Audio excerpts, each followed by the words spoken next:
Okay, so a couple of things to notice is that I was looking at all these. I'm like, okay, they need to have a proper pullback. We're waiting to have a pullback, and then we're waiting to have a rejection, right? But these are all pro trend trades. Like, see how I labeled them pro trend on here? So if they're pro trend, that means that they need to have at least a proper daily pullback because we can't do a 4 hour pullback, like which is a daily wick pullback.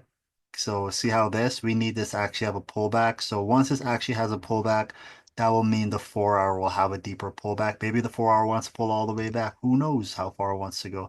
But we need at least 1 to 2 candle pullback on here, and that would make sense with it pulling back all the way up to here where the 4 hour is. And that's the main reason why I wouldn't have, because we got this one's a weird one, but basically, well, not really a weird one.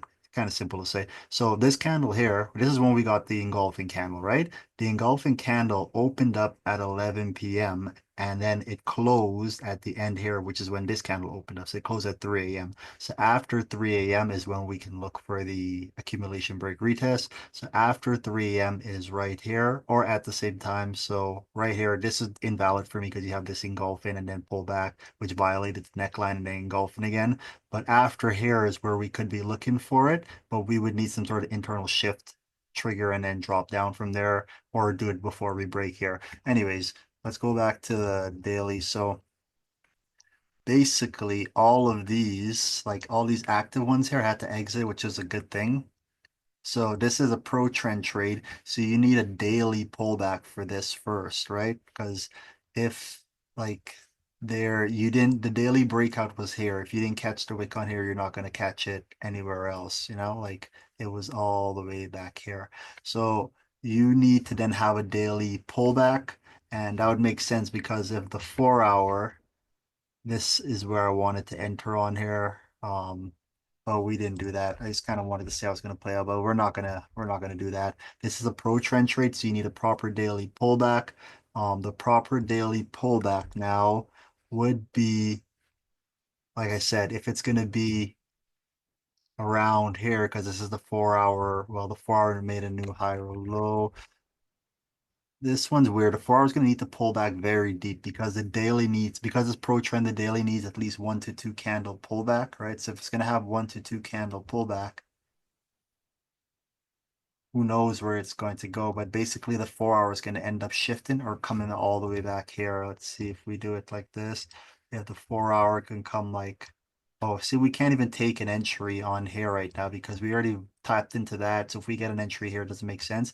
We need it to come more up there so we can do it. Does that part align with any? This is all the way in 2021. But we have 1, 2, 3. This is not a bad zone here. This is honestly not a bad zone here. We can cap it off with this. Let's go back to the 4 hour, see what that's looking like. Yeah.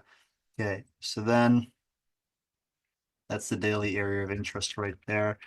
We'd want price to pull back deeper all the way to it for it to make sense. So then on the daily, yeah, the daily would need at least a proper daily pullback before we can do anything. So yeah, I don't know. I think the 4 hour is probably going to shift on there, but either way, if this is a pro trend trade because the weekly bias was at a lower low and we're looking to sell this with the daily 4 hours in trend, we would need it to come all the way reject up here, but this needs a proper daily pullback because I'm not like it's kind of a little too late to say this was the daily breakout because this would have been it right here. The daily breakout for our retest dropped down, right? But I think it's a little too late for saying that. So this one's a little weird. We're gonna pay attention to it. I still think it needs a proper daily pullback, but we'll see. Um, use the SGD Pro trend trade as well too. This also needs a proper daily pullback, which means that this is probably going to end up like shifting or doing some type of thing. Use the CAD, same thing, needs a daily pullback. Pro trend trade, all the pro trend trades, I'm basically going to say they need a daily pullback unless they had some sort of daily breakout, which I don't see. So pro trend trade, pro trend.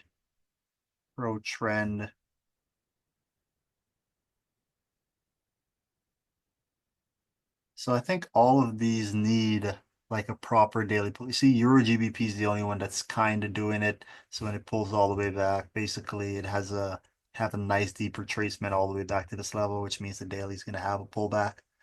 And this is a pro trend trade. So this is like the nicest one. I think all of them that everyone just needs a proper daily pullback.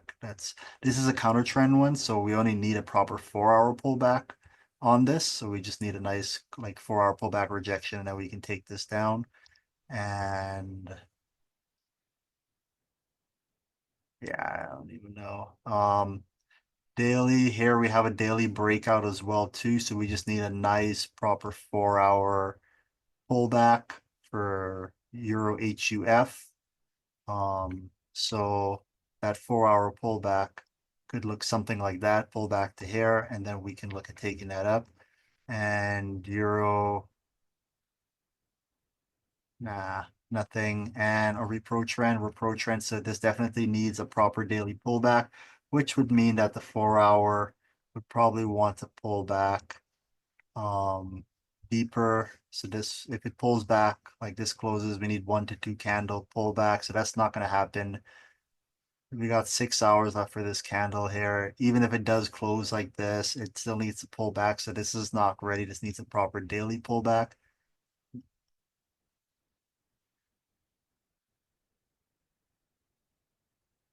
So it needs a proper daily pullback.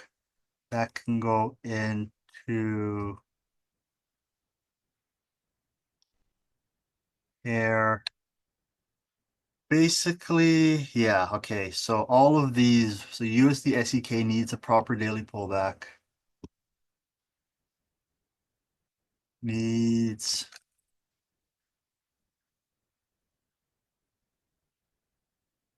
Euro USD as well, needs proper daily pullback. Euro HKD.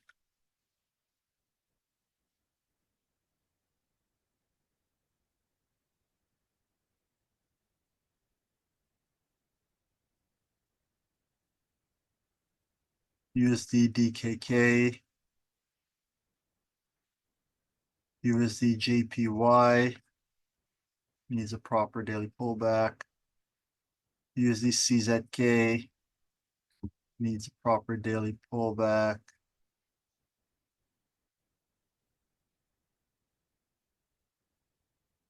We should probably have done this at the end of the day because these candles could shift. You never know what's going to happen, right? Like you could look at them and be like, oh, okay. So I guess we'll go back to the ones that need the daily pullback and see how they worked out at the time, at the end here. Same thing here. This same thing, right? Pro trend, pro trend. That's why it's so convenient to write pro trend or counter trend right there so I can see um pro trend,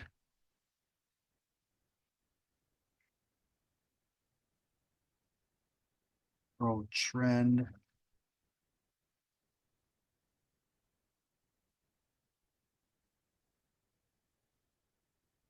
Pro trend.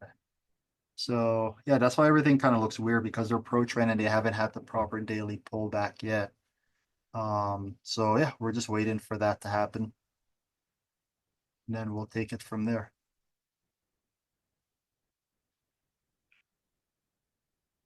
Proper daily pullback. Yep, okay. So yeah, this is the proper way to do it because yeah, we just noticed that all of these just didn't even, they're all pro trend and none of them had the proper daily pullback. None of them had a daily accumulation breakout. Minus, was it GBP? No, it was Euro HUF. You can see there was a daily accumulation on there. We broke out of it. So this, we just need a 4 hour pullback, proper 4 hour pullback, which can pull back to here and then we can take it. So this is the nicest one. And then there's a counter trend. So we just need this to pull up to here, give us the rejection. So once we get the rejections, on both of them, then we can yeah. So this is what we're doing. We're waiting for proper 4 hour. So we need, so basically if we're waiting for a proper 4 hour retest, right? And it's coming all the way here, we can set our alarm. We don't even need to set an alarm actually, just wait for it to pull all the way back up and then we'll go from there. See if it gets into the area because price could shift.